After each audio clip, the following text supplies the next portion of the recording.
Hello, my dear students.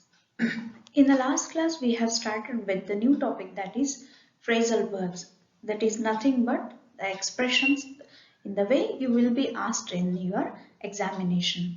And we have also seen the types of phrasal verbs, and also we have seen some examples regarding to those types for the phrasal verbs. And at the end of that video, I have asked you to do the activities given in your workbook. Those activities are answered here in the previously, and we are going to have some exercises according to the lessons, according to lesson wise afterwards. ಇಲ್ಲಿ first ನಿಮಗೆ answer ನೋಡ್ಕೊಂಡು ನೀವು ಅಲ್ಲ ಆಮೇಲೆ ಮುಂದಿನ exercise ಅನ್ನು ಮಾಡೋರಿದ್ದೀರಿ. As yesterday we have discussed, in the same manner, phrasal verbs are nothing but it's a combination of verb and a preposition or adverb. Preposition ಅಥವಾ adverb ಎರಡರಲ್ಲೂ ಒಂದು ಯಾವುದಾದ್ರೂ ಆಡ್ ಆಗಿರ್ತದೆ.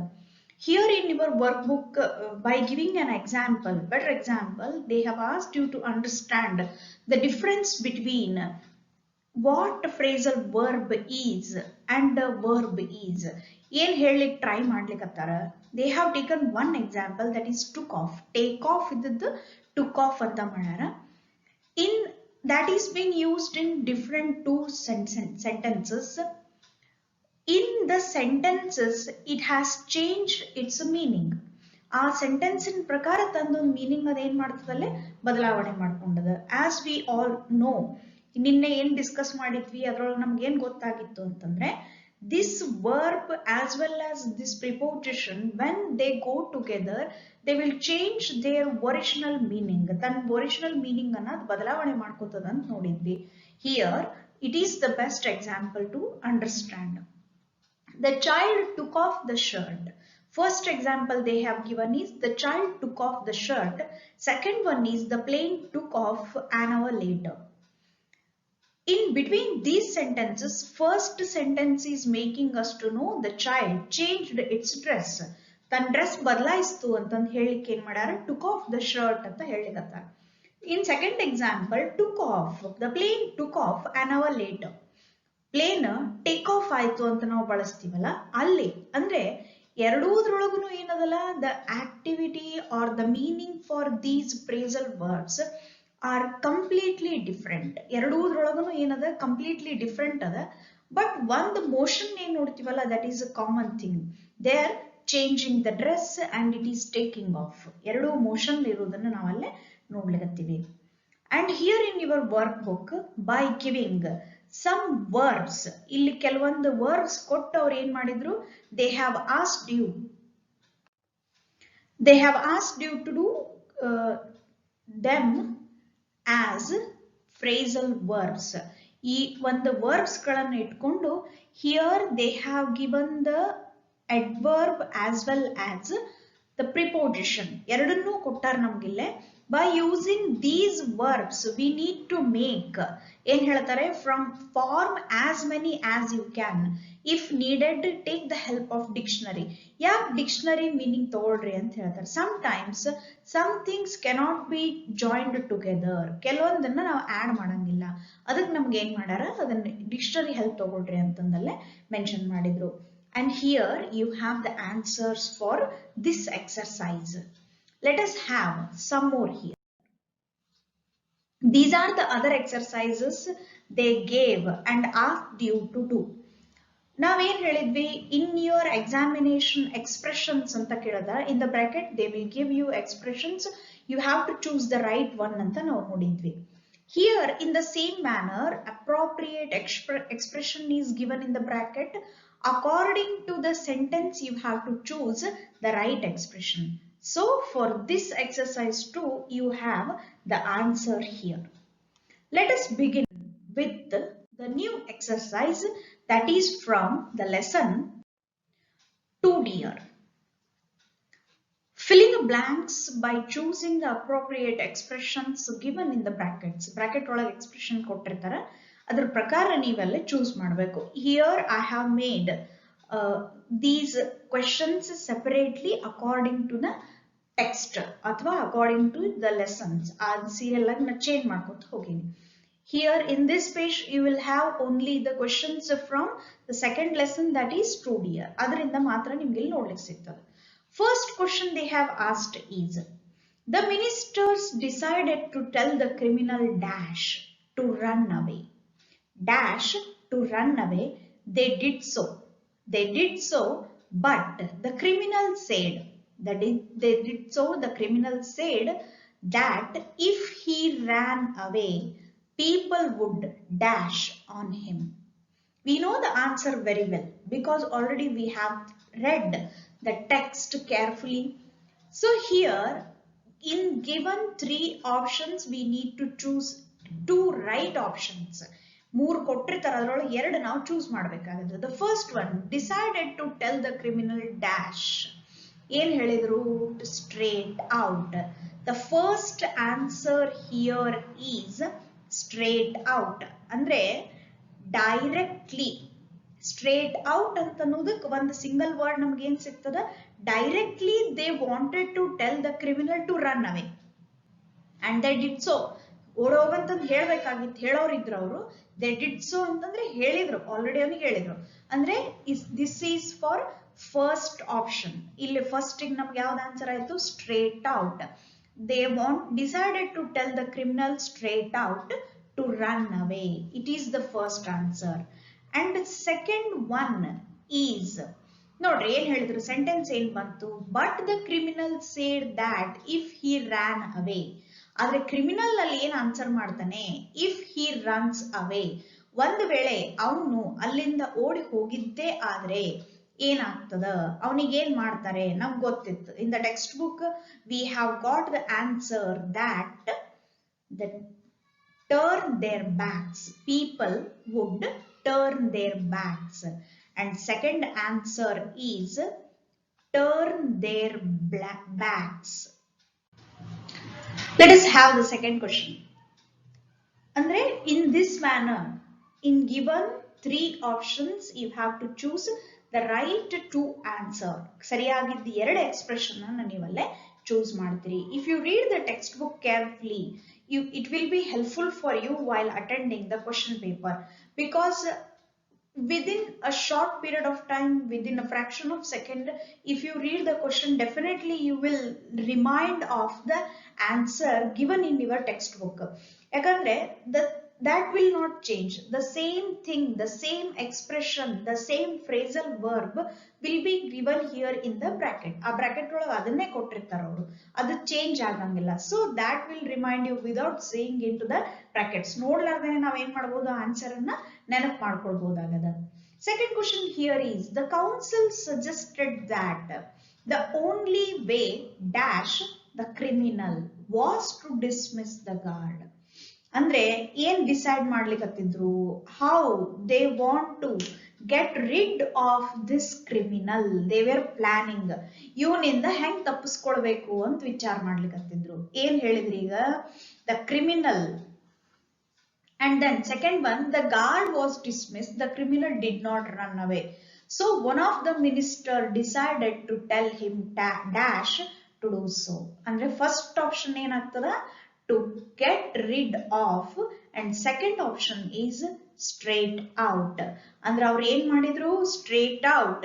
ಫಸ್ಟ್ ಆಪ್ಷನ್ ಒಳಗೆ ಏನಾಗಿದೆ? The only way to get rid of. ನಾವು ನಿನ್ನೆ ನೋಡಿದ್ವಲ್ಲ, while discussing in the previous class, we all discussed that phrasal verb ಅಂತಂದ್ರೆ ಹೆಂಗಿರ್ತದಂದ್ರೆ, it may contain 2 words or more than 2. ಎರಡಾಗಿರ್ಬೋದು, ಇಲ್ಲ ಎರಡಕ್ಕಿಂತ ಹೆಚ್ಚಾಗಿರ್ಬೋದು, but definitely the combination will be same. Verb, preposition or particle, ಈ ಮೂರದ್ರೊಳಗನೆ ಏನಾಗಿರ್ತದೆ? ಅಲ್ಲಿ ಕಂಬೈನ್ ಆಗಿರ್ತಾವ ಅಂತ ನಾವಿಲ್ಲೇ ನೋಡ್ಬೋದಾಗಿತ್ತು. And first option, for first blank, the answer is to get rid of, and for second option the answer is straight out. The criminal, the only way to get rid of the criminal, and second option, they decided to tell him straight out to do so. To do so ಅಂದ್ರೆ to run away from there. ಅಲ್ಲಿಂದ ಓಡೋಗಂತಂದು ಈಗ ತಾವ ಹೇಳ್ಬೇಕಂತ decide ಮಾಡಿದ್ರು ಅವರು. And third question is, the criminal was asked to run away, but the criminal said that the people would. Already this has been discussed in the previous one. ಏನ್ ಹೇಳಿದ್ರು? People would turn their backs. ಏನ್ ಮಾಡಬಹುದು? They would turn their backs on him if he did so. He also said that he had dash of working. ಏನಾಗ್ತದೆ? B hanged ಅಂತೂ ಆಗಂಗಿಲ್ಲ, working ಅಂತ ಕೊಡ್ಲಿಕ್ಕತ್ತಾರ ನಮ್ಗೆ. B hanged ಅಂತೂ ಆಗಂಗಿಲ್ಲ. ಅಂದ್ರೆ got out of the way of working. V are left with only one question. It is the second answer. So let us have the next questions on the next lesson, that is a sunny morning. ಇದ್ರ ಮೇಲಿಂದ ಇನ್ನೊಂದಷ್ಟು questions ಗಳು ಇಲ್ಲಿ ನಮ್ಗೆ ಸಿಕ್ಕಿದ್ದು. Gonzalo and Laura were annoyed each other in the beginning. In the beginning, they annoyed each other. They got an heated speech in between them. ಭಾರಿ ಒಂದು ಜೋರ್ ಜಗಳಾಡಿದ್ದನ್ನ ನಾವಲ್ಲೇ ನೋಡಿದ್ವಿ. Gonzalo told Laura that she could not dash and comment on his actions. ನಾವಲ್ಲಿ ನೋಡಿದ್ವಿ, whatever Gonzalo does, this lady, that is Laura, she was commenting on his actions. ಯಾವುದೇ action ಮಾಡಿದ್ರು ಈಕೆ ಅದ್ರ ಮೇಲೆ ಕಮೆಂಟ್ ಮಾಡೋದನ್ನ ನಾವಲ್ಲೇ ನೋಡ್ಲಿಕ್ಕತ್ತಿದ್ವಿ. ಅಂದ್ರೆ ಯಾವ್ದು option ಆಗ್ಬೋದಿಲ್ಲೇ? Know by heart. She could not know by heart. Is it the right answer? Take the liberty. Second one. Third option, make peace. Ille, if you observe very carefully for first or second one, for any one option blank, you will definitely know the answer. ನಿಮ್ಗಲ್ಲಿ ಸರಿಯಾಗಿ ಗೊತ್ತಾಗೇ ಬಿಡುತ್ತದೆ. In case of confusion, ಅಂತ ಕೇಸ್ನೊಳಗೆ ಏನ್ ಮಾಡಬೇಕು? ಯಾವ್ದಾದ್ರು ಒಂದ್ ಸಿಕ್ಕಿರ್ತದೆ. Which is more suitable here? That you have to think. Just now we have discussed about the criminal's action. Hanged out. Be hanged ಅಂತೂ ಆಗಂಗಿಲ್ಲ ಅಂತ ಹೇಳಿದ್ವಿ. ಅದಕ್ಕೆ ನಾವೇಳೆ ಏನ್ ಆಪ್ಷನ್ ಚೂಸ್ ಮಾಡಿದ್ವಿ? Got out of the way of working ಅಂತ ನಾವಲ್ಲಿ choose ಮಾಡಿದ್ವಿ. In the same manner here, take the liberty ಅಂದ್ರೆ ಏನಾಗ್ತದೆ ನೋಡ್ರಿ, she could not take the liberty and comment on his action. ಅಂದ್ರೆ she don't have any right to comment on his action. ಅವಳಿಗೆ ಯಾವುದೇ ಅಧಿಕಾರ ಇಲ್ಲ ಅಂತಂದು ಅವನಲ್ಲಿ ಇಂಡೈರೆಕ್ಟ್ ಆಗಿ ಟೇಕ್ ದ ಲಿಬರ್ಟಿ ಅಂತಂದಲ್ಲೇ ಮೆನ್ಷನ್ ಮಾಡ್ತಾನೆ. ಸೆಕೆಂಡ್ ಒನ್ ನೋಡ್ರಿ, however the pinch of snuff ಏನ್ ಮಾಡಿತ್ತಿದ್ದು ನಮಗ್ ಗೊತ್ತದ. It made peace between them ಅಂತ ನಮಗ್ ಗೊತ್ತಿತ್ತು. The pinch of snuff he offered her tried to make peace between them. Tried to know by heart ಅಂತೂ ಆಗಂಗಿಲ್ಲ. Again you can try with the other left answer too. ಇಲ್ಲಿ ಉಳಿದದ್ದು ಇನ್ನೊಂದು answer ಇಂದ ನೀವು ಟ್ರೈ ಮಾಡಿದಾಗ ನಿಮ್ಗೆ ಗೊತ್ತಾಗ್ತದ. It is not suitable there in the blank. Like this you can choose the right answer. Correct ಆಗಿದ್ದನ್ನ ನೀವು ಈ ರೀತಿನೂ ಏನ್ ಮಾಡಬಹುದಲ್ಲೇ ಚೂಸ್ ಮಾಡಬಹುದು. Second question from the same lesson. Donna Laura and Don Gonzalo failed to recognize ಯಾವ್ದ್ರಲ್ಲಿ fail ಆದ್ರು ಅವರು ಅಂತಂದ್ರೆ what dream dash. ಅಂದ್ರೆ ನಮ್ಗೆ ಸಿಚುವೇಶನ್ ಗೊತ್ತದ ಏನು ಅಂತಂದ್ರೆ they both were old friends as well as old lovers who were being separated because of the calamity ಅಂತ ಗೊತ್ತಿತ್ತು ನಮ್ಗೆ. ಅದಕ್ಕೆ ಇಲ್ಲಿ ಏನಾಗಿತ್ತು, they recognized each other but they were unable to disclose in front of each other. ಒಬ್ರಿಗೊಬ್ರು disclose ಮಾಡ್ಲಿಕ್ಕೆ ಅವ್ರಿಗೆಲ್ಲ ಆಗ್ಲಿಕ್ಕತ್ತಿದ್ದಿಲ್ಲ ಅಂತ ಅನ್ನೋದು ನಮಗ್ ಗೊತ್ತಿತ್ತು. ಅದಕ್ಕಿಲ್ಲೇ ವಾಟ್ ಡ್ರೀಮ್ ಅವ್ನು ಹೇಳ್ತಾನೆ. ಸಿಚುವೇಶನ್ ಏನಿತ್ತು ಅಂದ್ರೆ ಗೋನ್ಜಾಲೋ seeds that Laura Lorente was his dream ಅಂತಂದು ಅವನಲ್ಲಿ ಮೆನ್ಷನ್ ಮಾಡಿದ್ದ. For that this Laura considers herself, if you know the what is the fate, ನೀವು ಕರೆಕ್ಟ್ ಆಗಿ ರಿಕಗ್ನೈಸ್ ಮಾಡಿದ್ದೆ ಆದ್ರೆ what dream come true ಅಂತ ಬರಿಬೇಡ್ರಿ, come to ಅಂತಂದ್ರೆ if you recognize me very well, if you know me very well, you will know what dream can come to you. ನಾನು ಯಾರು ಅಂತ ನೀ ರಿಕಗ್ನೈಸ್ ಮಾಡಿದ್ದೆ ಆದ್ರೆ ಇಲ್ಲಿ ಕೂತಿರೋದು ನಾನೇ ಅಂತ ಅನ್ನೋದು ನಿನ್ ಕನಸಿಗೆ ನನಸಾಗ್ಯದ ಅಂತ ಅನ್ನೋದು ನಿನಗ್ ಗೊತ್ತಾಗ್ತದ, ನಿನ್ ಹತ್ರಕ್ಕೆ ಬಂದದಂತ ನಿನಗ್ ಗೊತ್ತಾಗ್ತದ ಅಂತಂದ ಅವಳಲ್ಲಿ ಕಮೆಂಟ್ ಪಾಸ್ ಮಾಡಿದ್ಲು. However, they tried to impress each other when Laura seemed to read without glasses. ಒಬ್ರನ್ನೊಬ್ರು ಇಂಪ್ರೆಸ್ ಮಾಡ್ಲಿಕ್ಕೆ ಅವರಲ್ಲಿ ಟ್ರೈ ಮಾಡ್ಲಿದ್ರು. ಅಟ್ ಫಸ್ಟ್ ಏನ್ ಮಾಡಿದ್ರು, by constructing false stories about their own death. ತಮ್ಮದೇ ಒಂದು ಡೆತ್ ಇಲ್ಯೂಷನ್ ಅನ್ನು ಅವರಲ್ಲೇ ಕ್ರಿಯೇಟ್ ಮಾಡ್ಕೊಂಡಿದ್ರು. ನೆಕ್ಸ್ಟ್ ಏನ್ ಮಾಡ್ತಾರೆ, ಅದೇ ಕಂಟಿನ್ಯೂ ಆಗ್ತಾ ಹೋಗ್ತದೆ. When Laura reads without glasses, Gonzalo does not know that she knows every word. ಇಲ್ಲಿ ನಮಗ್ ಬೇಕಾಗಿದ್ದದ ವರ್ಡ್ ಏನಾಗ್ತದ, ಟೇಕ್ ರೆಫ್ಯೂಜ್ ಆಗ್ತದೆ, no never. Then by heart. Like this you can choose the right option. ಇದು ಒಂದ್ ರೀತಿ ಒಂದು ಟ್ರಿಕ್ ಅಂತ ಇಟ್ಕೊಡ್ರಿ. When you feel unable to choose the right option, ಯಾವ್ದು ಸರಿ ಆಗಬಹುದು ಅಂತ ನಾವು sometimes ನಿಮ್ಗೆ ಸರಿಯಾಗಿ ಗೊತ್ತಿಲ್ಲ ಅಂತಂದ್ರೆ with the help of that given words, given phrasal verbs, you can choose the right option to the blank. ಅಂದ್ರೆ ಇಲ್ಲಿ ಸೆಕೆಂಡ್ ಆಪ್ಷನ್ ಯಾವ್ದಾಗ್ತದೆ, by heart, every word. She knows every word by heart. ಅವಳಿಗೆ ಆ poem by heart ಗೊತ್ತಿತ್ತು ಅಂತ ನಮ್ಗಲ್ಲೇ disclose ಆಗಿತ್ತು ನಂತರ. Then third question from the same lesson here. Both Gonzalo and Laura believe in destiny. ಅವರಿಬ್ರು destiny ಒಳಗೆ believe ಮಾಡ್ಲಿಕ್ಕತ್ತಿದ್ರು. They affirm that they were separated from each other after the duel since destiny had decided to dash. ಏನಾಗಿತ್ತು, we know very well. Because of that duel between Gonzalo and that merchant, ಆ ಮರ್ಚೆಂಟ್ ಮತ್ತೆ ಇವನ್ ಮಧ್ಯೆ ಒಂದು fight ಆಗಿದ್ದ ಕಾರಣದಿಂದಾನೇ ಏನಾಯ್ತು, they felt that the separation was their destiny. ಅವರಿಬ್ರು separate ಆಗ್ಬೇಕಂತ ಅನ್ನೋದೇ ಒಂದು ದೇವ್ರದ ಉದ್ದೇಶ ಆಗಿತ್ತು ಅಂತಂದು ಅವರಲ್ಲಿ ಫೇಟ್ ಅಂತಂದು ಅದನ್ನ ಬಿಲೀವ್ ಮಾಡಿದ್ರು. Dash in their life. Second one is given is Laura's parents kept a close watch on her and Gonzalo had to flee dash and dash in his cousin's house. ಏನ್ ಮಾಡ್ದ, had to flee, ಓಡ್ ಹೋಗಿದ್ದ. ಎದಕ್ಕ, he was afraid because the merchant was very famous in that locality. ಆ ಒಂದು ಜಾಗಗಳು ಮರ್ಚೆಂಟ್ ಬಹಳ famous ಆಗಿದ್ದ. ಫ್ಲೀ ಅಂತಂದ್ರೇನು, ಓಡ್ ಹೋಗೋದು. ಇನ್ ಹಿಸ್ ಕಸಿನ್ಸ್ ಹೌಸ್ ಅಂದ್ರೆ ಎರಡನೇದು ಏನಾಗ್ಬೋದು ಇಲ್ಲೇ, ಟುಕ್ ರೆಫ್ಯೂಜ್ ಅಂತ ಒಂದಿತ್ತು ನಮ್ಗಲ್ಲೇ. ಅಂದ್ರೆ ಏನಾಗ್ತದಿಲ್ಲ, ಟೇಕ್ ರೆಫ್ಯೂಜ್ ಅಂತ ನಾವು ತಗೊಂಡ್ವಿ. ಅಂದ್ರೆ ಫಸ್ಟ್ ಆಪ್ಷನ್ ಏನಾಗ್ಬೋದು, only we are left with two options. Make peace, decided to make peace. Destiny, the separation, was that a kind of make peace? No, that means play havoc.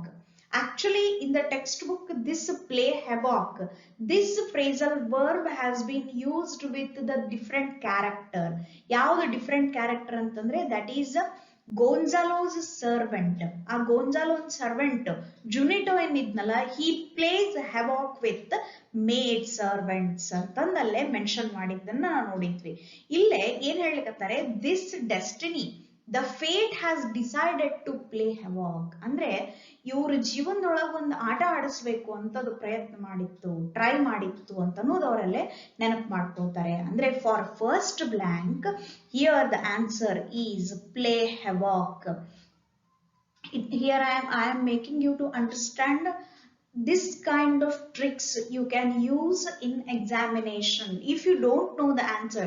ಯಾಕಂದ್ರೆ play ಹ್ಯಾವಾಕ್ text book ಒಳಗೆ ಇದ್ದಂತೆ ಬರ್ತದೆ ಅಂತ ಹೇಳ್ತಾರ question. Play ಹ್ಯಾವಾಕ್ ಅಂತಂದ್ರೆ this phrasal verb has been used with different character. Here the total sentence is different, the option is different. What may be the correct one? ನಮಗ್ second one ಗೊತ್ತಿತ್ತು, took refuge ಅಂತಂತಂದ. ಅದಕ್ಕೆ ನಾವೇನ್ ಮಾಡಿದ್ವಿ, first ನಮ್ಮಲ್ಲಿ ಸಿಕ್ತು, ಇನ್ ಉಳಿತು ಎರಡು ಆನ್ಸರ್. ಎರಡರೊಳಗೆ ಒಂದೇದ್ ನಾವು ಟ್ರೈ ಮಾಡಿದ್ವಿ, decided to make peace. Make peace ಎಲ್ಲಿ ಬಂತ ನಮಗ, ಪಿಂಚ್ ಆಫ್ ಸ್ನಫ್ ಜೊತೆಗೆ ಮೇಕ್ ಪೀಸ್ ಬರ್ತದ. So here the left option that is play havoc. In that manner, andre whenever you feel to choose, you are not confident with the option, in this way you can choose the right option. ee reeti neeven madabodu, alli sariyagidda option anna choose madkolbodu. Let us have some more questions on next lesson, that is the gardener. You can see so many questions are from here, gardener. But for this year you may have the reported speech on gardener to be ready for that part. ಅಲ್ಲಿ ಬಂದ್ರು ಬರಬಹುದು, chances ಅದ ಈ ಸರಿ, because so many lessons have been removed from your syllabus as we have got less time, ನಮ್ಗೆ time ಕಡಿಮೆ ಇರೋದಕ್ಕೆ ಏನಾಗದ syllabus ಕಡಿಮೆ ಮಾಡ್ಯಾರ. ಆ ಸಿಲೆಬಸ್ ಕಡಿಮೆ ಆಗಿದ್ದರಿಂದ ಏನಾಗದ, the lessons from which reported speech can be asked, some those lessons has been removed. ಕೆಲವೊಂದು ಅದರಿಂದ ತೆಗೆದು ಹಾಕ್ಯಾರ. ಅದಕ್ಕೆ there is a chance that on this lesson you can be asked reported speech. Let us discuss the expressions here on the gardener. The quarrel between Tammanna and Basavayya rose to such a pitch that it started to dash all their supporters. ಏನ್ ಮಾಡ್ತು? Push in? No. Take recourse? No. Then suck in. Suck in means it started spreading. It started inheriting the same angry in their supporters. ಅದೇ ಒಂದು annoyance ಏನಾಗ್ಲಿಕತ್ತಿತ್ತು, ಎಲ್ಲಾರ ಕಡೆನೂ spread ಆಗ್ಲಿಕತ್ತಿತ್ತು. When Basavayya forcibly acquired Tammanna's land, Tammanna was advised by his supporters to dash to the police. Here, push into the police? No. Then take recourse. Take recourse means they can complain to the police. Complaint ಕೊಟ್ಟು ನಾವು ಅವನಿಗೆ correct punishment ಕೊಡಿಸಬಹುದು ಅಂತಂದು ಅವನ supporters ಗಳು ಏನ್ ಮಾಡಿದ್ರಲ್ಲ suggestion ಕೊಟ್ಟದ್ದನ್ನು ನಾವಲ್ಲಿ ನೋಡಬಹುದಾಗದ. Second question here is Tammanna dash everything and went to a far off place. ಏನಾಗ್ಬೋದು? Chance upon? No. Passed away? No. Then he gave up. He gave up everything and went to a far off place. Basavayya was left with no reason to leave.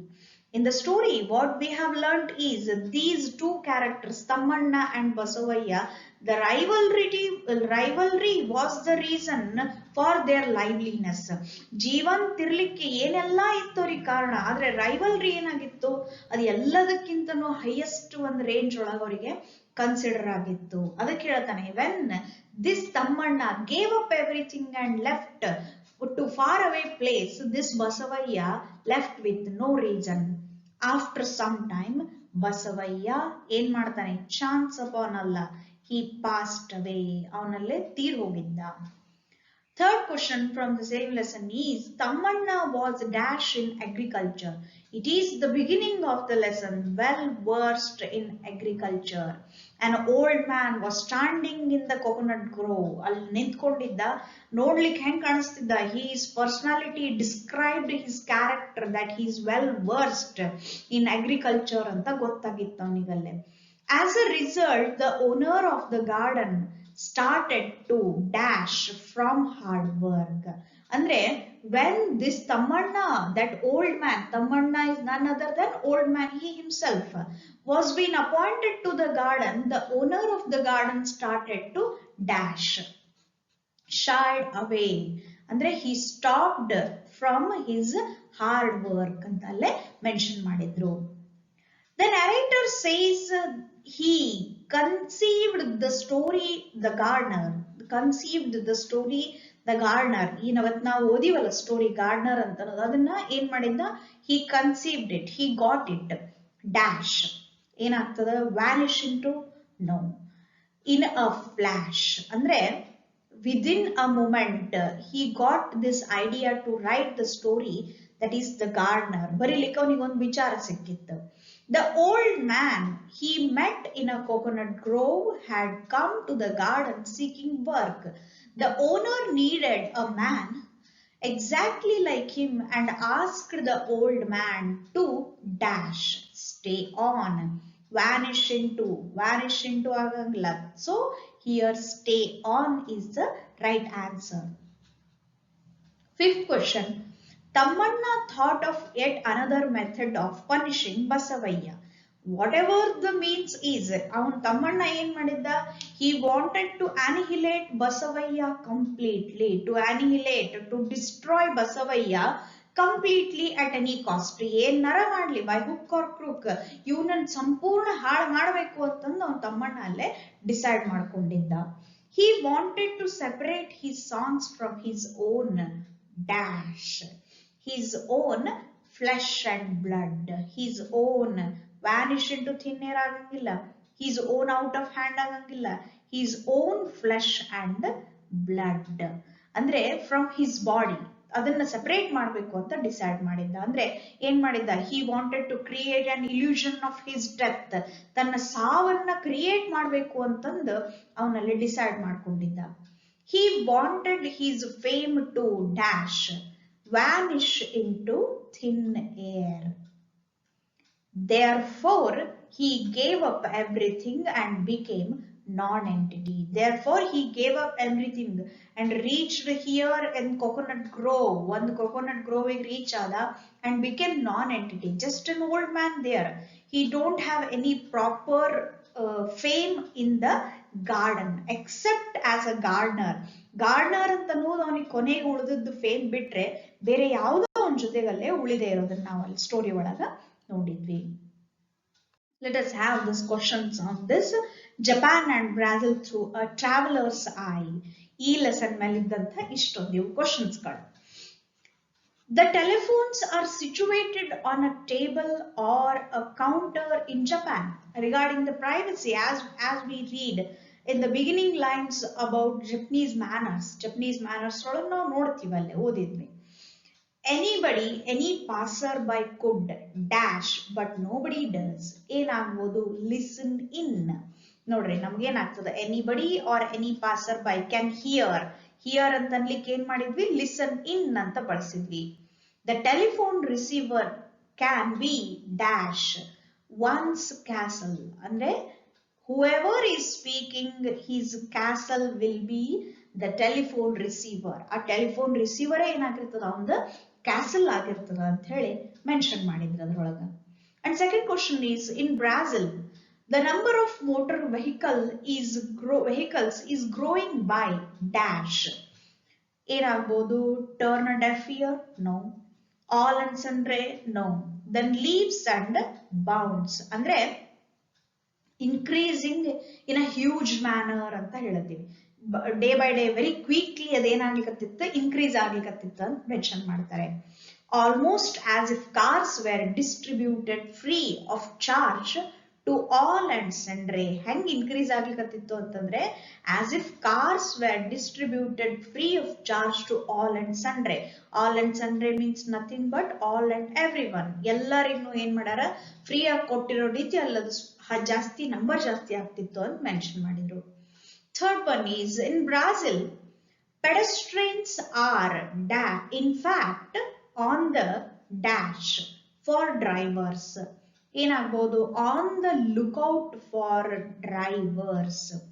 ಯಾಕಂತಂದ್ರೆ their drivers in Brazil, they gaining a 10th of second speed. That is not such a big aspect for them. ಅಂದ್ರೆ ಅಷ್ಟು ಅವ್ರು ಏನ್ ಮಾಡ್ತಿದ್ದಿಲ್ಲ, they are not interested to waste time and move slow. ಅಲ್ಲಿ ಎಂತದ್ದು traffic ಇರ್ತಿತ್ತು ಅಂತಂದ್ರೆ travelling traffic ಅಂತ ನಮ್ಗೆ ರೈಟರ್ ಅಲ್ಲೇ ಮೆನ್ಷನ್ ಮಾಡಿದ್ರು. ಅದಕ್ಕೆ ಏನ್ ಮಾಡ್ತಿದ್ರು, those drivers not to hurt any one, they were always in lookout for the pedestrians. ಎಲ್ಲಿ ಯಾರಾದ್ರೂ ಪಾಸರ್ ಬೈ ಇದಾರ ಅಂತಂದು ನೋಡ್ಕೊಂಡು ಹೋಗ್ತಿದ್ರು. ದಟ್ ಈಸ್ ಕಾಲ್ಡ್ ಲುಕ್ಔಟ್ ಅಂತ ಹೇಳ್ತಾರೆ. As soon as a driver notices a pedestrian step off, ನೋಡ್ರಿ another word, it is phrasal verb, step off the pavement, he regards him as to get into. ಅವನ್ ಮ್ಯಾಲ ಹಾಯಿಸ್ತಾನ ತಿಳ್ಕೊಬೇಡ್ರಿ ಮತ್ತ. he regards him as a fair game. That means he will gain the speed so that the pedestrian has to get back. ಇವನು driver speed ಜಾಸ್ತಿ ಮಾಡಿದ್ದಕ್ಕೆ ಪೆಡೆಸ್ಟ್ರೇನ್ ಏನ್ ಮಾಡ್ಬೇಕಾಗ್ತದ, ತಾನು ಮತ್ತೆ ಹಿಂದಕ್ಕೆ ಸರಿಬೇಕಾಗ್ತದ, ರೋಡ್ ಅನ್ನ ಕ್ರಾಸ್ ಮಾಡ್ಲಿಕ್ಕೆ ಅವನಿಂದ ಆಗುದಿಲ್ಲ ಅಲ್ಲೇ. Fourth question here is, the deer looked into Meek's eyes. George Meeks ಏನ್ ಮಾಡಿದ್ದ, he went there when he was in Japan. He went to see that deer. Japanese deer ನೋಡ್ಲಿಕ್ಕೆ ಹೋಗಿದ್ದು ಒಂದು ಇನ್ಸಿಡೆಂಟ್ ನಮಗೆಲ್ಲ ಎಕ್ಸ್ಪ್ಲೇನ್ ಮಾಡಿದ್ರ. It looked into Meek's eyes and bowed deeply. ಹೆಂಗ್ bow ಮಾಡಿತ್ತು ಅಂತಂದ್ರೆ, it is just like those Japanese do. ಅವರಂತನೇ ಇದು ಕೂಡ ಏನ್ ಮಾಡಿತ್ತು, it bowed deeply. It was no dash, ಏನು ಚಾನ್ಸ್ ಗೆಸ್ಚರ್, ಅಂದ್ರೆ there was no difference between the bowing way of this deer and those Japanese. ಅವರು ಜಪನೀಸ್ ಮಾಡುವಂತದ್ದೇ perfect manner ಒಳಗ ಈ ಡೀರ್ ಕೂಡ ಏನ್ ಮಾಡಿತ್ತು, it bowed to the narrator. He thought that if they see people bowing all the time, they dash the habit too. They get into the habit. ಅಂದ್ರೆ come up ಅಂತಲ್ಲ, they get into the habit. ಅಂದ್ರೆ get into ಅಂತಂದ್ರೆ they will imitate ಅಂತ ಹೇಳ್ತೀವಿ. get into ಅಂತ ಅದನ್ನ ಬಳಸ್ತೀವಿ one word ಒಳಗೆ. ಅದನ್ನ ಅಲ್ಲಿ ನಾವು imitate ಅನ್ಲಿಕ್ಕೆ get into ಅಂತ ಇಲ್ಲೇ use ಮಾಡ್ಕೊಂಡಿವಿ. So last question here is, the war between the drivers is murderous. ನಾವು ನೋಡಿದ್ವಿ, ನಮ್ಗೆ ಗೊತ್ತಿತ್ತು, ಹೇಳಿದ್ದ ಅಲ್ಲೇ ನಮ್ಗೆ narrator, we have understood that sense of drivers very well there. The war between the drivers is murderous but good tempered. Whatever the sense they have, but it has got good temper. Andre they never get angry on each other, but they do care for each other. Ibru ಒಬ್ರಿಗೊಬ್ರು ಕಾಳಜಿ ಮಾಡ್ಕೊಳ್ತಿದ್ರು. They dash overtake. They dash overtake ಅಂತ ಬಳಸಿದ್ರು. dear life ಆಗಂಗಿಲ್ಲ, fair game ಆಗಂಗಿಲ್ಲ. They cut in, comma, overtake on both sides. They cut in, overtake on both sides and force you to brake violently. Andre if you are driving there in Brazil, because of the other driver, you will be forced to brake violently. ಜೋರಾಗಿ break ಹಾಕ್ಲಿಕ್ಕೆ ನೀ ಅನಿವಾರ್ಯ ಮಾಡೇ ಬಿಡ್ತಾರೆ ನಿಮಗೆ ಅವರು ಅಂತ ಹೇಳಿದ್ರು. Therefore a pedestrian while crossing a road, Brazil ಒಳಗೆ pedestrian ರೋಡ್ ಕ್ರಾಸ್ ಮಾಡ್ಬೇಕಾದ್ರೆ ಏನ್ ಮಾಡ್ತಾನೆ, he has to jump, leap and run for dear life.